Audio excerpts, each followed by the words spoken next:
All right. Well, thank you everybody for joining us for the February book club, our second month. And we are super, super excited to welcome Jessica Soffer to the discussion tonight. Her book, and I'm sure many of you read it, is amazing. I read it in like a day and a half. I could not put it down. So I'm super excited to share with her and hear from her and learn from her.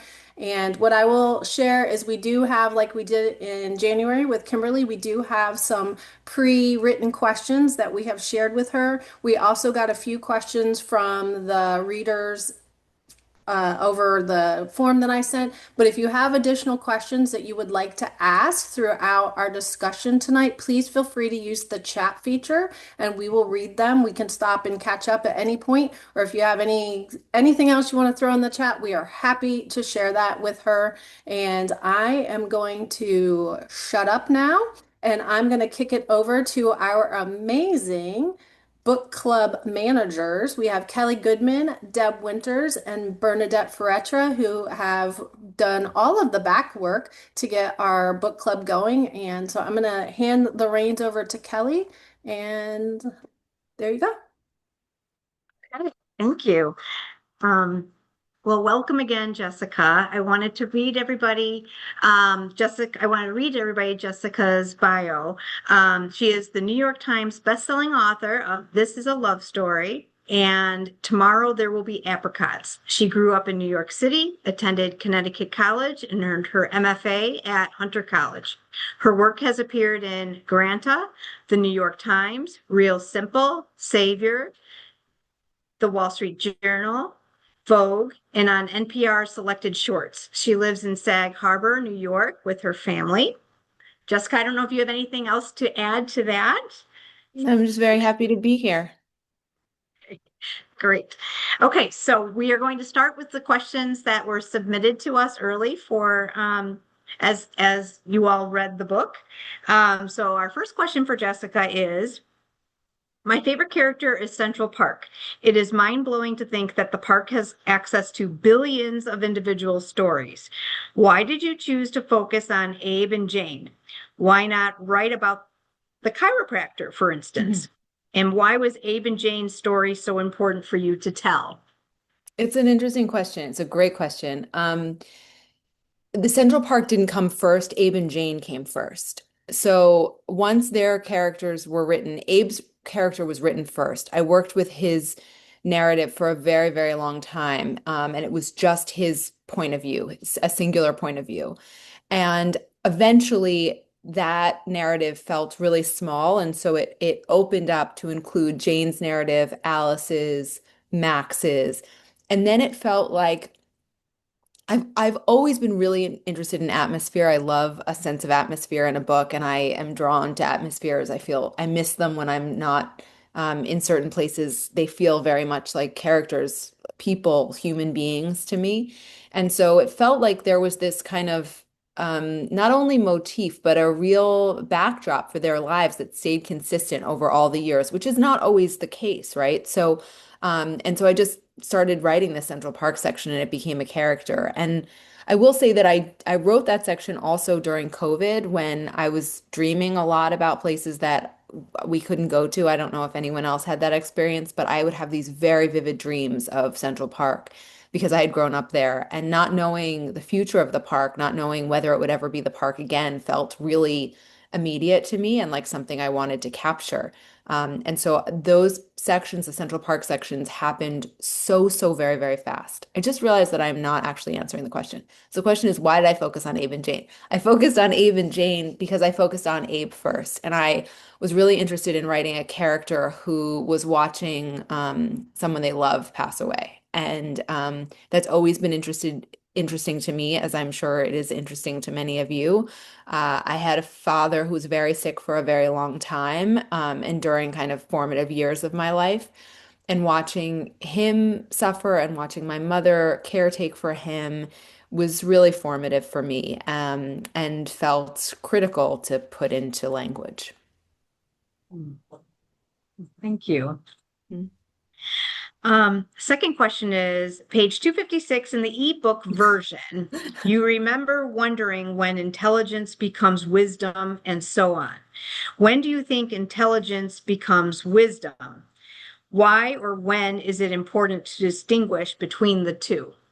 Gosh, that is such a great question. And I wish I had a really strong answer to it. I think that sometimes we know something intuitively and that's intelligence, but when it sort of lives in our bones is when it becomes wisdom. And I think sometimes it takes the really hard stuff to kind of for it to become wisdom. Like we have to internalize it on a really profound level, and often that takes lived experience that sometimes isn't great. And I think in the case of this book, like there's so many things that the characters know, and like we all know, and I sort of feel like I still consider myself a new mother, although my daughter is now 6. And there are things that I know about being a mother that feel like I know them here. And then there are things that I know that are starting to come down here, if that makes sense. And so I think that's the distinction. And I'm not sure if I can say it more articulately right now, except to say like the difference is this space.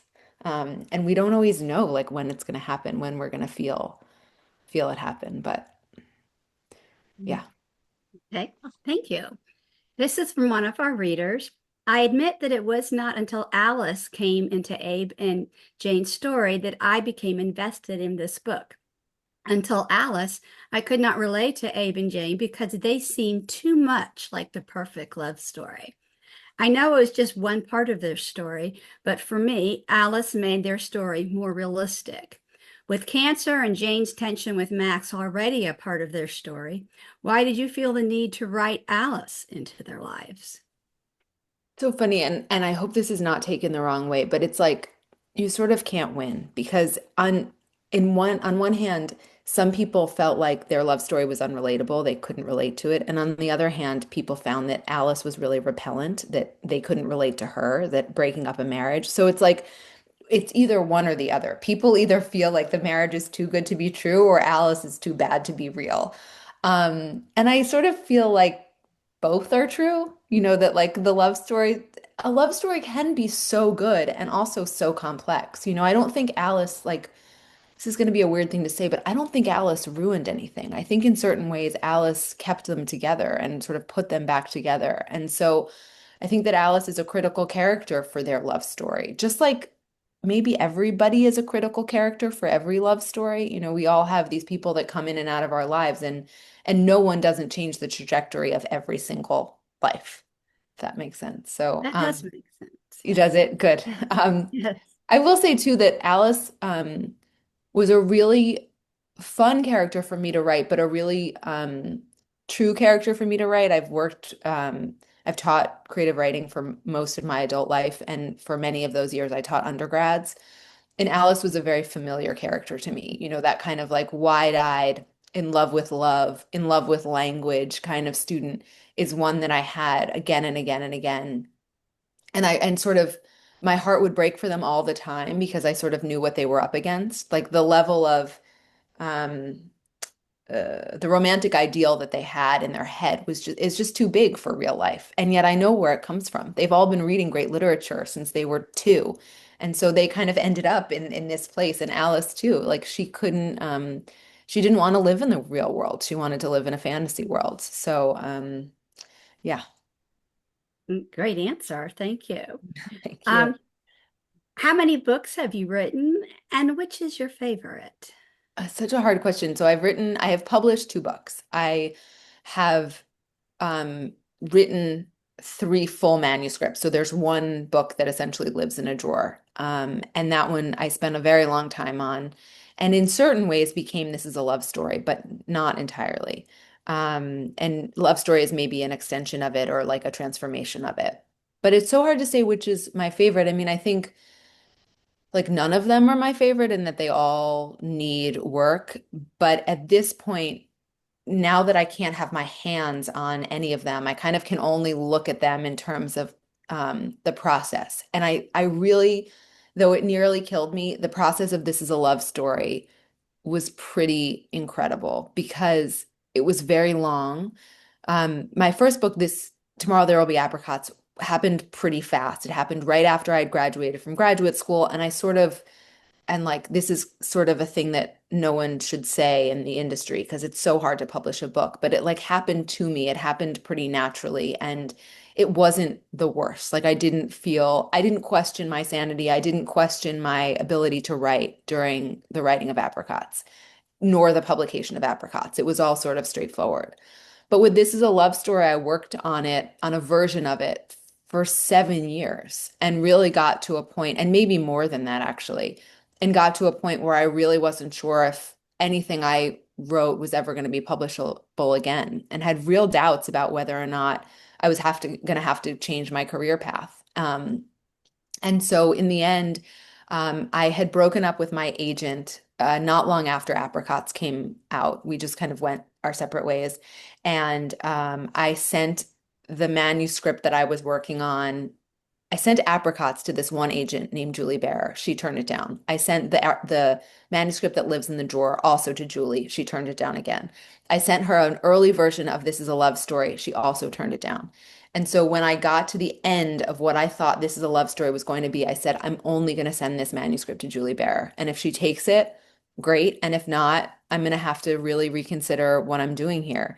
And she took it and she immediately said, don't send this to anybody else. I want it. And it felt so like earned. I had really worked for it and I felt really so thrilled. And now I have this relationship with this agent who I've longed for uh like 14 years. And it's one of the most beautiful relationships I've ever had in my whole life. Like she gives me wings and gives me hope and keeps me accountable and like all the things. So if only for Julie, I feel very, very attached to This Is a Love Story.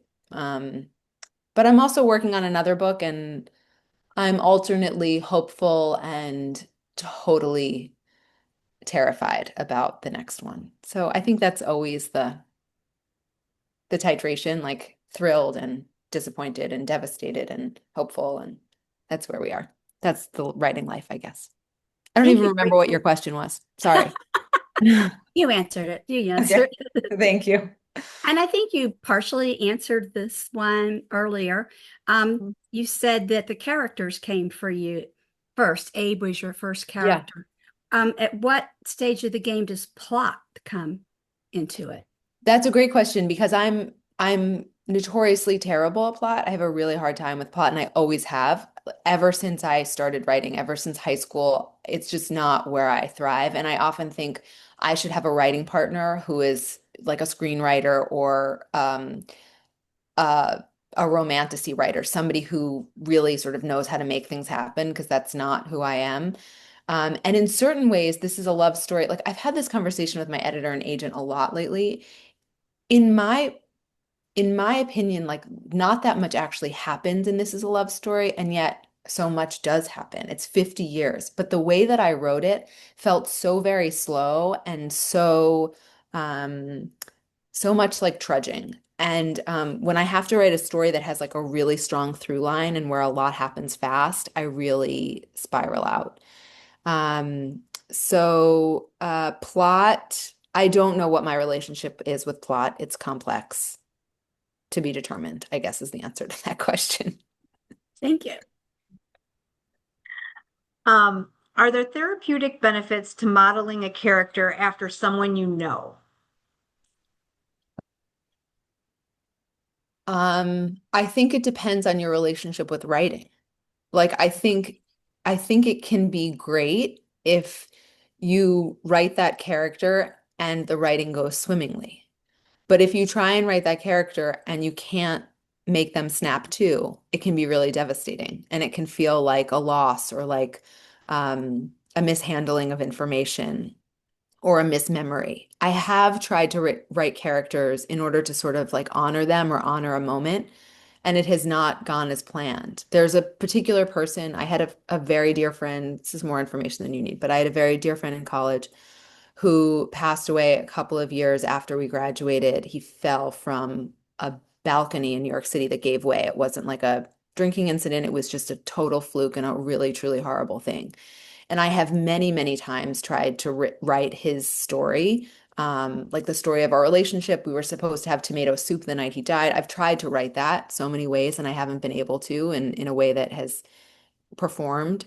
And that's been hard. It's been the opposite of therapy. So I think it can be therapeutic. You can sort of bring someone back to life. You can work out your demons. You can do all sorts of really beautiful therapy work in that way. But you can also, the reverse can happen as well.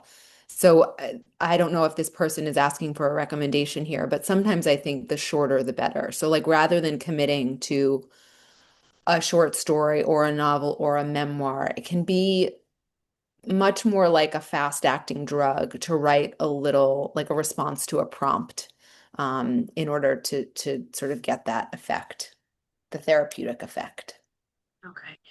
Yeah, just as a follow-up to that, I was thinking even just journaling about it in Yeah. general, just Journaling can be tricky, I think, for some people because it's so open-ended. Like, unless you have a journal practice that you love or a kind of scope to put parameters about the writing, the blank page can be daunting. Um, I have been offering this, I think somebody asked about this, but I've been offering a weekly subscription, prompt subscription since it was the year before my daughter was born. So I think it was 2018. I think that I've done 380 something prompts so far. They go out every Wednesday morning at 8 a.m. to subscribers. It's now on Substack, and they're very short and they're very specific. And people respond to them, and I always write back. There are a lot of subscribers, but sometimes I'll just like stay up very late one night and just crank out all my responses. Um, but some people do them every week and they spend 2 minutes on them. Some people do them as they wish, like in a burst, or some people will focus on one for 30 minutes. It's just sort of it's take it as you will. But the prompts themselves are very specific in scope, and so you can write about something and not feel like you're kind of losing yourself or losing your train of thought. Sometimes they're set to music, sometimes there's a poem involved, all sorts of things. They're really lovely. It's a real gift to get those responses, I have to say. They started before COVID, but during COVID, I would get hundreds of responses every week. And in certain ways, those responses kept me going, like being reminded about how creative people are, how hopeful they are in the face of devastation. Everybody's got a story. Everybody has immense pain, but so many people have hope. wow, that's awesome that you have that connection with your readers. And yeah, I had not heard about that before. So that is awesome. You might get a few more subscribers. Oh, I hope so. I love it's so nice when people write and they say, "This is my first time doing them. I'm not going to include my response to this one, but one day maybe I'll be brave enough." And I always say, like, it's here for you. The prompts are here for you. And that's how I feel. The prompts are here for you. Yeah, we'll get that link from you, Jessica, and we'll share it out with everyone when we send out the recording. Yeah, perfect. You can also go to my Substack and there's a link there. And Okay, awesome. yeah. Um, okay, next question. What part of the book did you have the hardest time writing? Oh, that's a nice question. Like the whole thing. Am I allowed to? Is that an okay answer? Um, no, in certain ways, I think Abe's was the hardest because it was the longest. I spent the longest on him. And what ended up happening, I don't know if any of you, I've talked about this probably ad nauseum, so forgive me if you've heard this before, but I worked on Abe's point of view for many, many years. And then I got to a point and felt stuck. It felt like too small a story. And so I spoke to a friend who, and this is not me name dropping, this is me saying her name because I think probably many of you love her, but her name is Liz Moore and she wrote God of the Woods. Has anybody read God of the Woods? Yeah, she's one of my dearest and oldest friends, and she read it and she said, "This feels like it's just part of the love story." And Liz Moore, who is a master at plot and craft in general, is never wrong. And I thought about it deeply and thought it is true. Like this feels like it's just too myopic in scope, and I have to break it open. And so within 3 months, I tripled the novel's length. And so it went from just Abe sections to include all the other sections. And I had worked on just Abe sections for really 7 years. So it's really wild to think that the rest of it happened so quickly. But sometimes I think that like you just need the answer to the question you haven't known you're asking, and then you can proceed accordingly. And of course, it was Lizzie Moore who had that answer. But so I think Abe was excruciating. I mean, working with one character for that long is can be excruciating. Okay, that is understandable. And I think you kind of answered this one a bit before, but if any significant ways that your book changed since the first draft. I mean, you went through like you said, it took 6, 7 years, and you went back and forth and got opinions. So The only thing that really drastically changed, well, this is drastic, but this was a very long time before Abe was originally a woman. And it was basically Jane as a younger person dying much younger. And she was telling her story. She was a writer who hadn't gotten out her story. That's the novel that lives in a drawer. And so that is a dramatic change, but that happened a long time before. And then the tripling of length and the adding of the different POVs, that was pretty big. On a more granular level, the relationship between Jane and Max changed. It was probably more fraught before, believe it or not. I think a lot of people had a hard time with their relationship, feeling it was fraught as is, but it was more fraught before. Um, and what else changed? That's it. Jane pretty much came fully formed. Alice came fully formed, and Central Park was bigger. There was more Central Park. How did you come up with the title for the book? That's a nice question. A mentor of mine said, uh, wow, this is a love story. And it became This is a love story. Did you have another title sort of in your Never, mind before that? No? never. No, it was just that. Wow. Mhm. Okay. What do you need in your writing space to help you stay focused? Tell us about your writing space. Oh, I can show you my writing space. I can try to show you. Okay, so this is my desk. There is a photo of my husband and my daughter. I have a little bowl, a little dish with these. Can you see my hand? These are these little hearts that my daughter buys everywhere she goes. They're stone, and I like to rub them while I'm working. This is a bill from a Stony Brook Hospital, which I'm sure you know a lot about. There's always a candle, always, and that is a picture of Central Park that my friend Sasha took. She's a very wonderful photographer, and that stays there. Always on, I mean, there's like hydration, which nobody cares about. Um, there's a photo of my parents, and there's a photo of my father right after I was born. And this is a paperweight with streets in New York City where I used to live. And then always, there are books. Oh, my husband made this for me. There are books that inspire me as I write. So there's usually a series of books that I keep regardless of the book that I'm working on that stay with me. It's Virginia Woolf, Mary Oliver poems. And I would say that Virginia Woolf and Mary Oliver are the only two that stay always. And then as I work, I need different books at different times that mostly they help less with content and more with getting lost in my words. So sometimes I find that I'm like stuck on language. I can't find a cadence that works. I can't find a rhythm that works. And so I go to books that feel aligned with what I'm trying to do and just kind of um, look at their language and like steal from it a little bit. It's usually a rhythm thing. I find that that's the hardest thing. The thing hardest and also that I most love. Like I'm totally obsessed with the rhythm of sentences. Um, so yeah. And I look very official in that like I'm sitting at a desk right now, but 90% of the time I sit at a chair in crisscross applesauce and write that way. So yeah. But I do I the only thing that I find really critical to have on a desk are books. I think it's really important. And people ask me, especially when I used to teach, people used to ask about, what to have on a desk. And I would always say, like, just keep a book with you all the time. It gets you unstuck. What about music?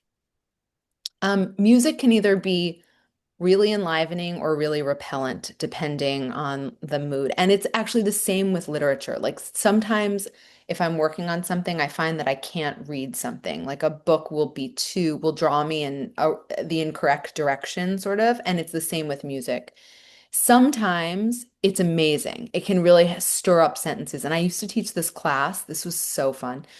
I used to teach a class where we would do a different writing exercise to a different song. So I would make a playlist and each song would have a different exercise. And it was kind of like a workout class where like you're doing bicep curls and then you're doing squats or whatever, depending on the song.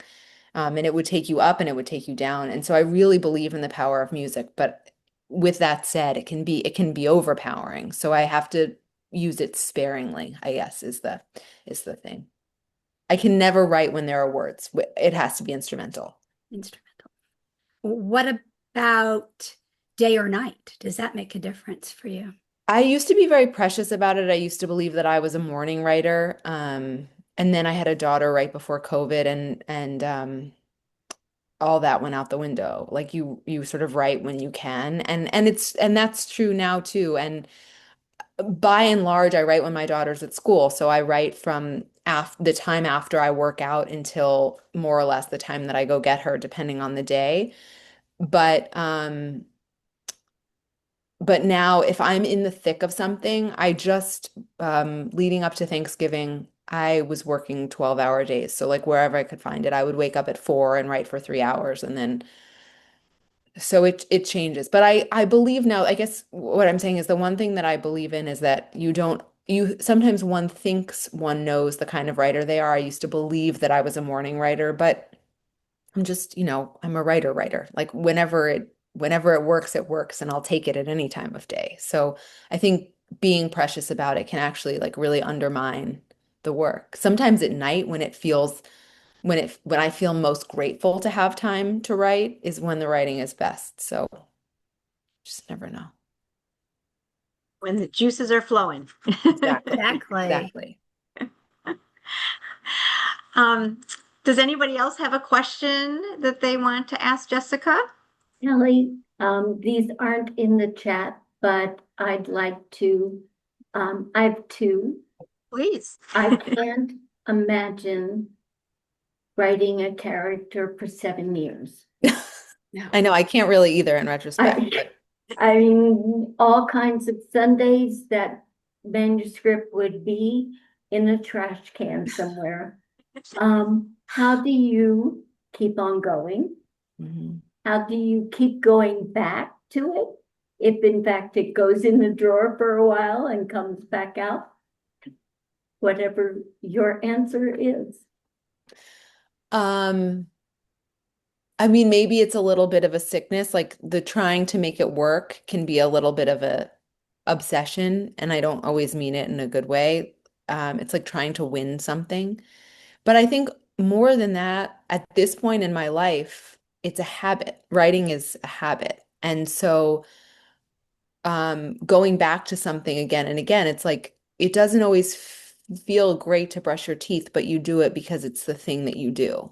And that's sort of how I feel. Like I couldn't possibly just abandon Abe after 4 years. Like you owe something to your teeth, you owe something to your health. I owe something to my characters.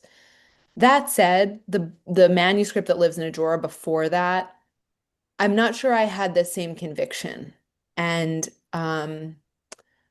and I think that's important to be able to like smell out your conviction and know if it's real. But sometimes you don't know it's real until the end. So it's really hard to say. It's a really important question. And I wish I had a more straightforward answer. Um, and I also wish that I could say that as I go along, I have a clearer and clearer sense of what works and what doesn't. And I mean that in terms of the process, but I also mean that in terms of the production, like what I produce. And on good days, I feel like that. On good days, I feel like I know what not to do or what not to write. But then there are just as many days when it's totally unclear and I don't know. So it's a funny thing. Like, we could say it's all just part of the process. Like maybe that's the thing to say rather than anything else. It is all just part of the process, and nothing is unusable, and no days are bad days. Um, yeah. The other question is, you said that your relationship with your editor now Mhm. is good. Yes. What does that mean? As someone on this call that is thinking, maybe what am I looking for to be good? That's a great question. That's such a great question. And I wish I I have both an amazing agent and an amazing editor. So I sort of look for different things in the two of them, and they provide different supports. My agent is somebody who will fight for the death for me, who will um believe in me and my work when I don't believe in myself. And it makes me weepy. And that happens. Like it really does happen. And she will pull me out of the depths. Um, like a very personal story that I've not shared is that the day of my paperback launch, I just had a really hard day. I had a panic attack midday.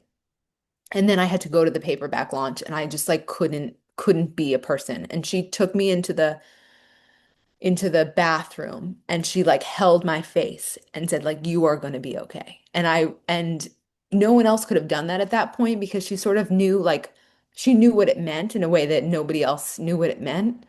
Um so that's what you look for in an agent is someone who will pull you into the bathroom and tell you it will be okay. Especially in relation to your book, but also in relation to all things. And then an editor, I have a wonderful editor. Her name is Maya Ziv. She's at Penguin Random House at Dutton. And she's patient and she's visionary and she's gentle and she is opinionated. And that makes for a perfect editor.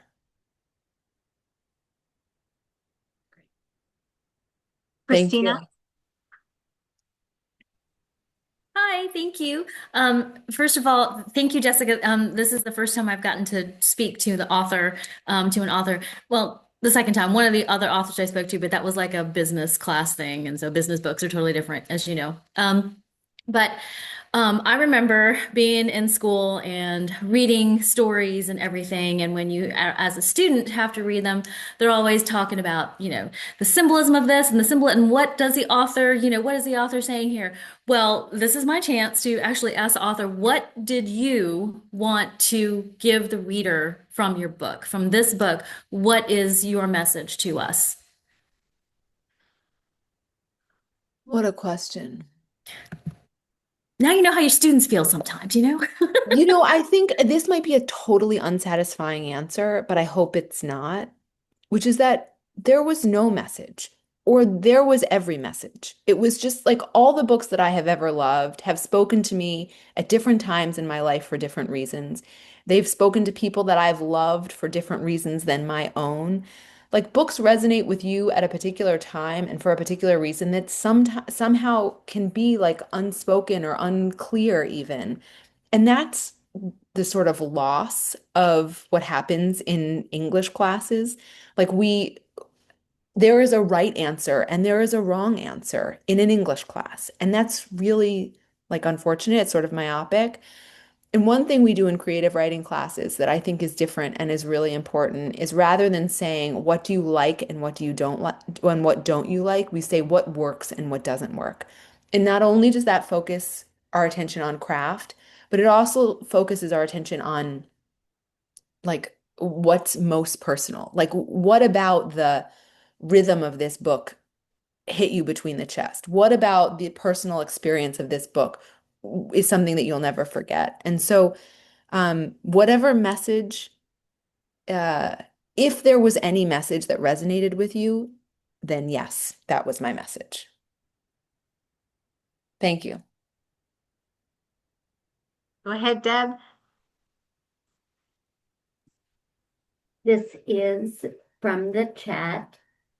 Linda Burr says, I love that you mentioned cadence because your novel read like no other.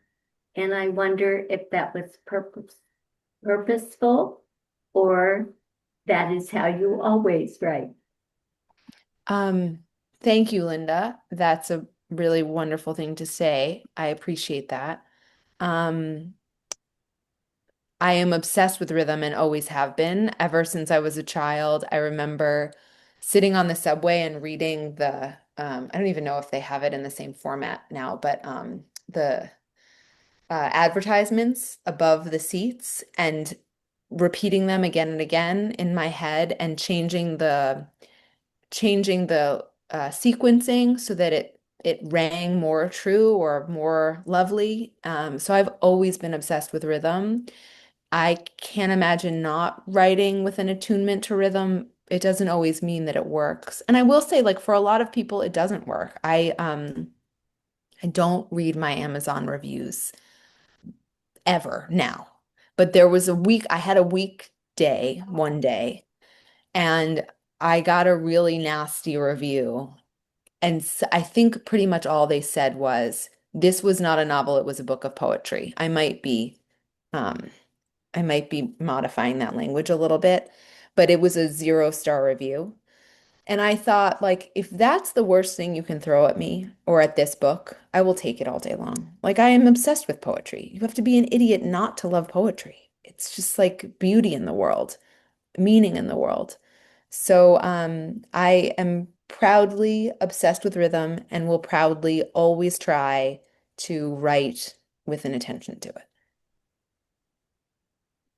I have a comment, which is a great segue from that explanation, Jessica. So, um, I was going to say I loved the style and the format. It's just different, as Linda said, a different format than what I'm used to reading. And I loved the repetitiveness, the you remember.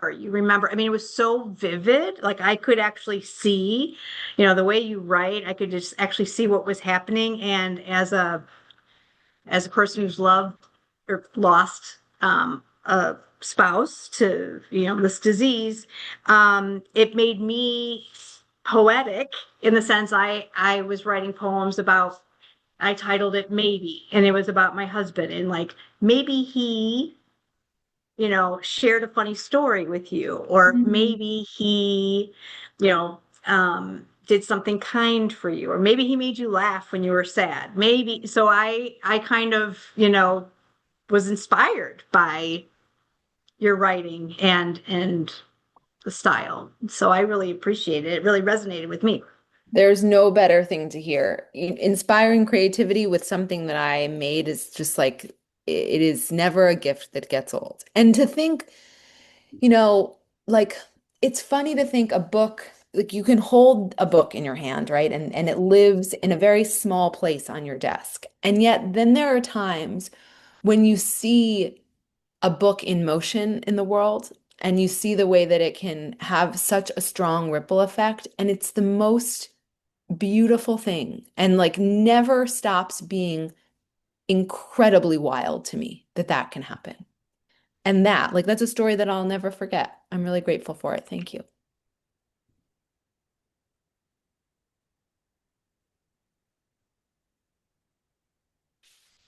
Oh, you're muted, Kelly. Sorry. Yeah. I have another question while we've got some time. And now I'm forgetting the author's name. I apologize. For God of the Woods, Lismore. Lismore. Lismore. Okay. Hmm. So in that, have you been asked by other authors to, read through their manuscripts or drafts too? Like, does Hmm. that happen often in your space? Yeah, it does. My agent and editor are now very careful about what they send along to me because my time is just limited. Like I have another book that's due and but I often get asked to blurb books. That's what happens most now. I don't know if you all know what blurbs are, but it's a little language that recommends a book. And I've had it. I went.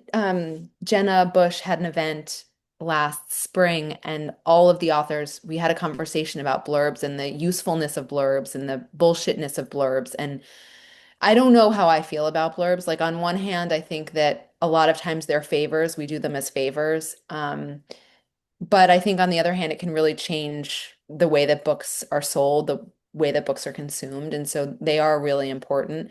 When I get books in that way, they're already done.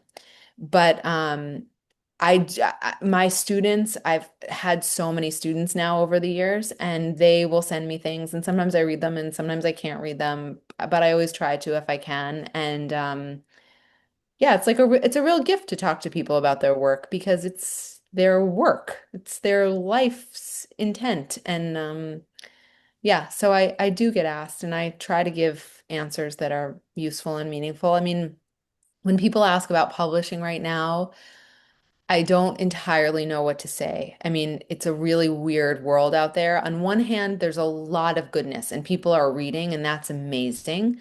And the book clubs have done incredible things. Like, I mean, Reese's book club and Oprah's and Jenna, they've done incredible things for authors. On the other hand, if you look at the national bestsellers, like in the New York Times on the bestseller list, the first 10 usually are romantasy or fantasy and books that like I don't even know what to say about them. And I don't mean that with any judgment. I literally like I don't so a lot of times people ask me to read that genre and I just don't, it's not what I was raised in and it's not what I know terribly much about. And I don't know what it's I also don't know how I feel about it. And I also don't mean that with any judgment, but it's like I don't know what it means that we're trying so hard to to escape to a place that is so different from the world we live in. Like I love literary fiction because it makes us live in our bodies more. It makes us see the world that we live in more from a different perspective, but more. And I love that. And I think it makes us more empathetic people and better humans and like more attuned to the world. Whereas I don't know what happens when we read things that are so impossible and improbable. Like, what does that say about what we need right now? I mean, I guess maybe that's the point. Like, yeah, that's the sad point. Anyway, that got dark. Sorry. No, that's good. It's like escapism versus relatability, Yeah. So Yeah. Yeah, I mean, like when I think about, even reading Flannery O'Connor, whenever that was that we read Flannery O'Connor in high school, it was so dark, but it was also so true.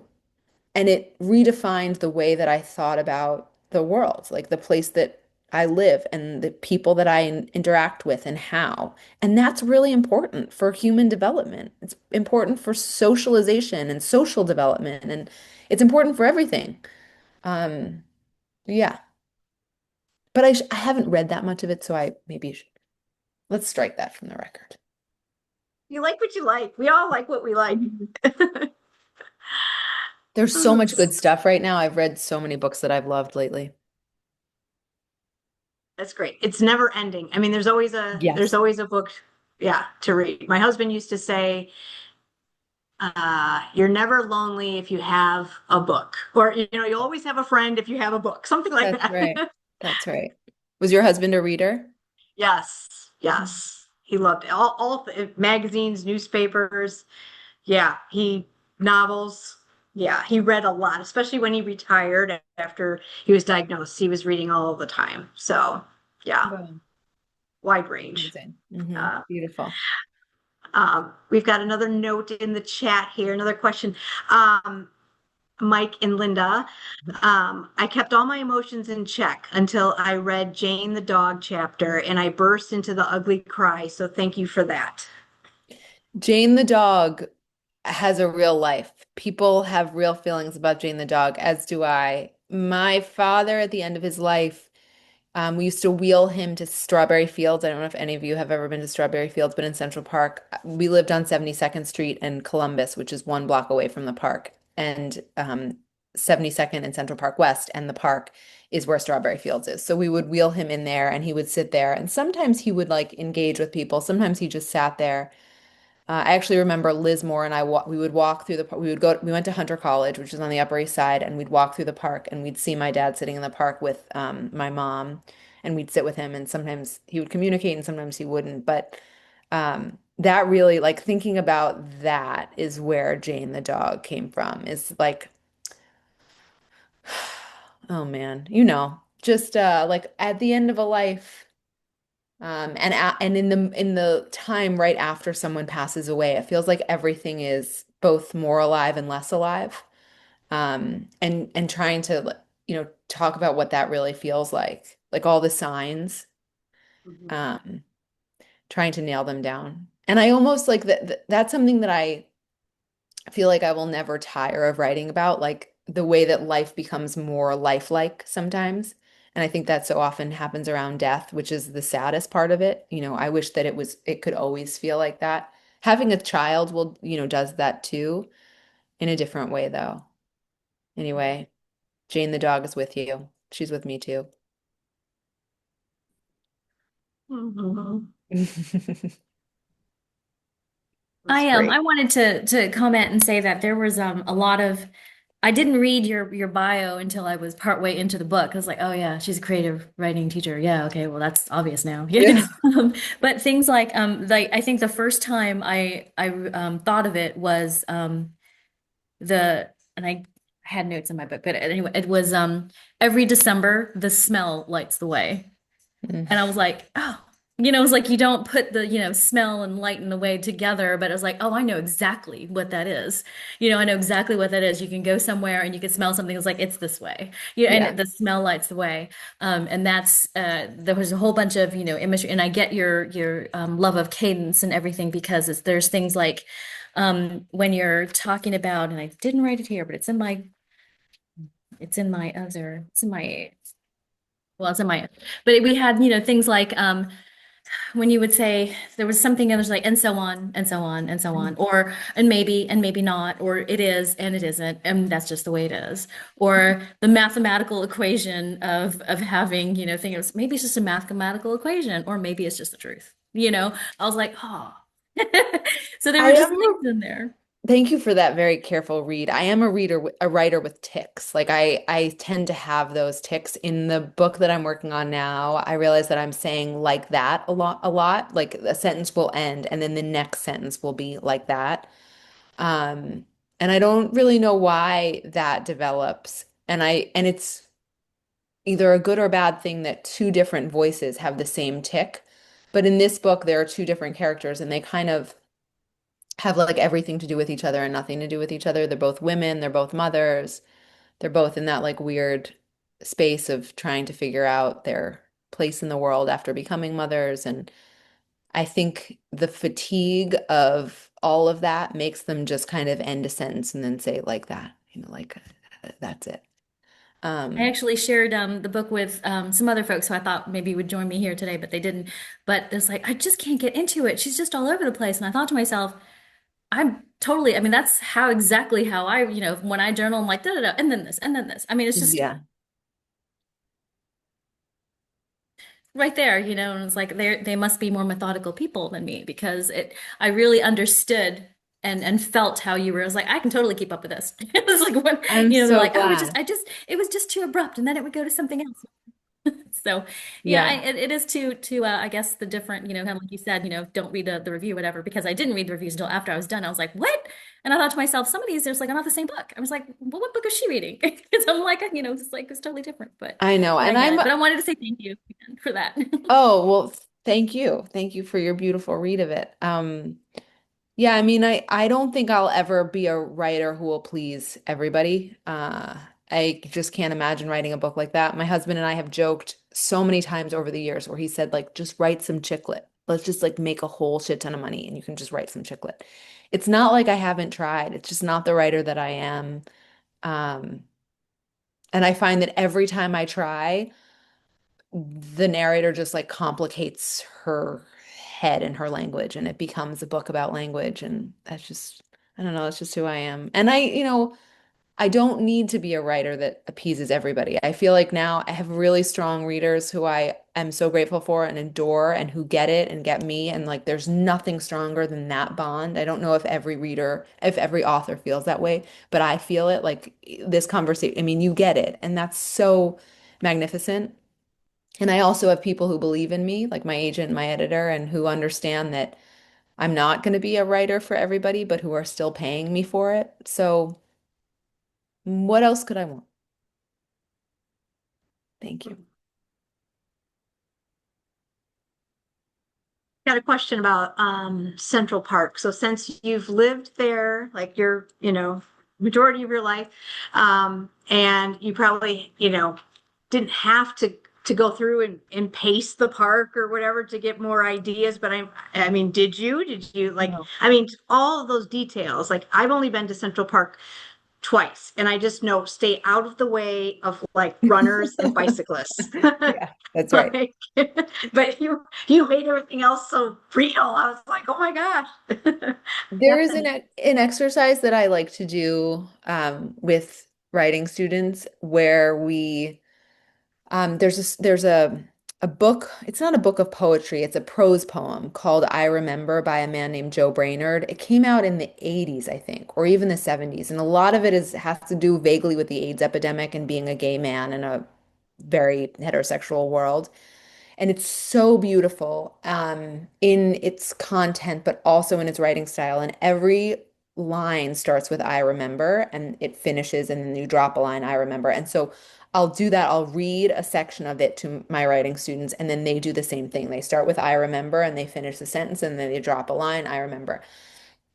And it's amazing because his um his prose poem is very much episodic and it's non-chronological. So it jumps all over the place. It's like a vaguely spastic, but exquisite. And I find that when we do that in a class, oftentimes people really hone into one thing, like their grandmother's kitchen or um, a beach that they went to a lot growing up, or the high school gym, or summer camp, whatever it is, people really become so granular, so clear, and they're reminded of so many details that they thought that they had forgotten. And once you do that, it becomes addictive and it becomes like very rhythmic and you can sort of like self-soothe in that way. It's really beautiful. You can also do it about a person. Like just, you could do it about your husband. You could do it about not necessarily someone that you've lost, but someone that you love. And you see what happens. Like you just are reminded of all that you remember, which is very, very, very much more than you think. And that's how it was with the Central Park sections. I did not go back to the park because I wrote those sections during COVID. I didn't go to the city for I don't know how long, maybe 2 years, and it didn't matter. It's all in Wow, you. It's all in me. It's all in you. That's cool. just amazing. And when I was reading all the parts about Central Park, I was wishing that my mother was here to read them to, because she grew up near Central Park and told us stories about Central Park all the time. And I was only able to go there with her once, and it was a short, few hours. And I kept thinking, I would call my sister and read it to her and say, what would mom say about this? Do you think mom felt the same way?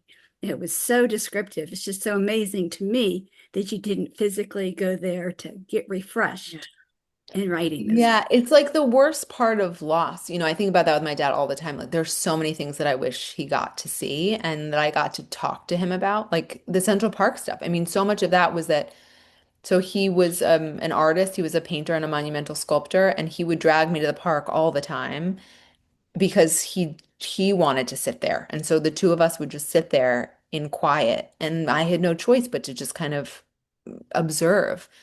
And so I had years of observation under my belt of Central Park. It's just like information on information on information. And now, I mean, what a thing it would be to share that with him. Somebody said to me, actually, one of my students is now the editor of a really beautiful magazine called Lilith. She was an undergraduate that I had a million years ago.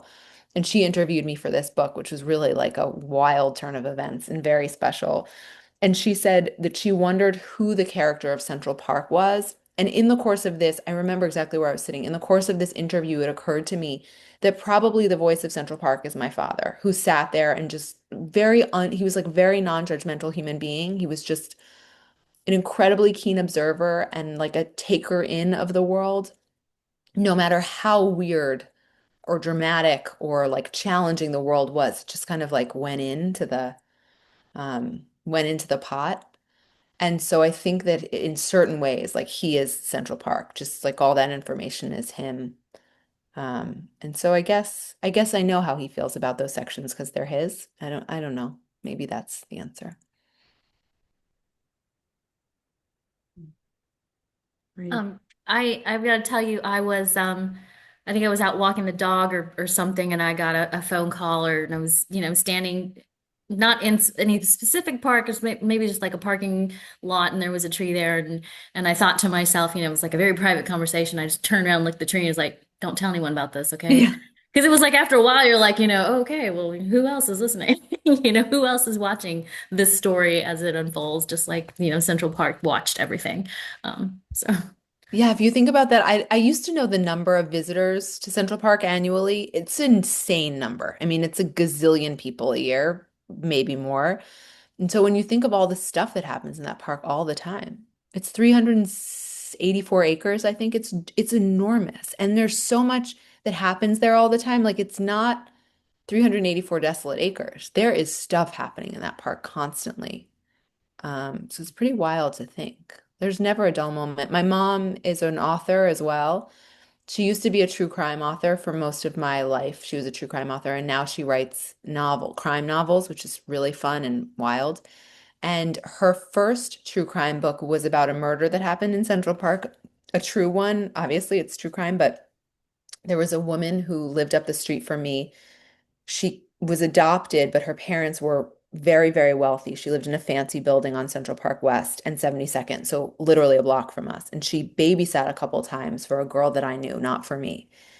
And she was highly troubled. She had a boyfriend who was a Puerto Rican guy, like what they called from the wrong side of the tracks. And he wasn't. He was like a really special church-going kid. But she and her boyfriend very horrifically murdered a man in Central Park. And in the end, she did very little time for it, and her boyfriend did a lot of time. She blamed it on him, but everybody in the whole story knew that it was really her, and she was just like a white kid with wealthy parents who got her out of trouble.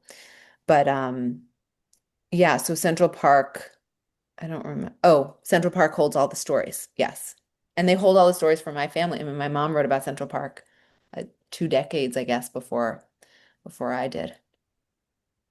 Yeah, if you're all true crime junkies, check out Stella Sands. That's her real name. But she had a novel come out last year called Word Hunter, which is so wonderful. It did really well. And it's about a forensic linguist. So my mom is a grammar nerd. She was a grammarian. So if you have any interest in language, it's about a woman who solves murders by looking at the language and all sorts of language. And so there's like diagramming of sentences, and you can really geek out on her book. It's fun. Okay, Christy and Kristen, sign up. Yeah. Is you said Stella Sands, is that her author name? No, it's her real name. I'm gonna write it in the chat. Okay, That is her real name. Awesome. Thank you. so what does she write under? That she also writes under her name, Stella Sands. That is Ah, her name, and okay, that's not a nom de plume. It's her name, okay, and it's the name that she uses. awesome. Yeah, mother-daughter book club. Yes. Yes, we have done these. Awesome. Well, we are at the end of our hour together. Are there any final questions that you have for Jessica or any final words you would like to leave our group with, Jessica?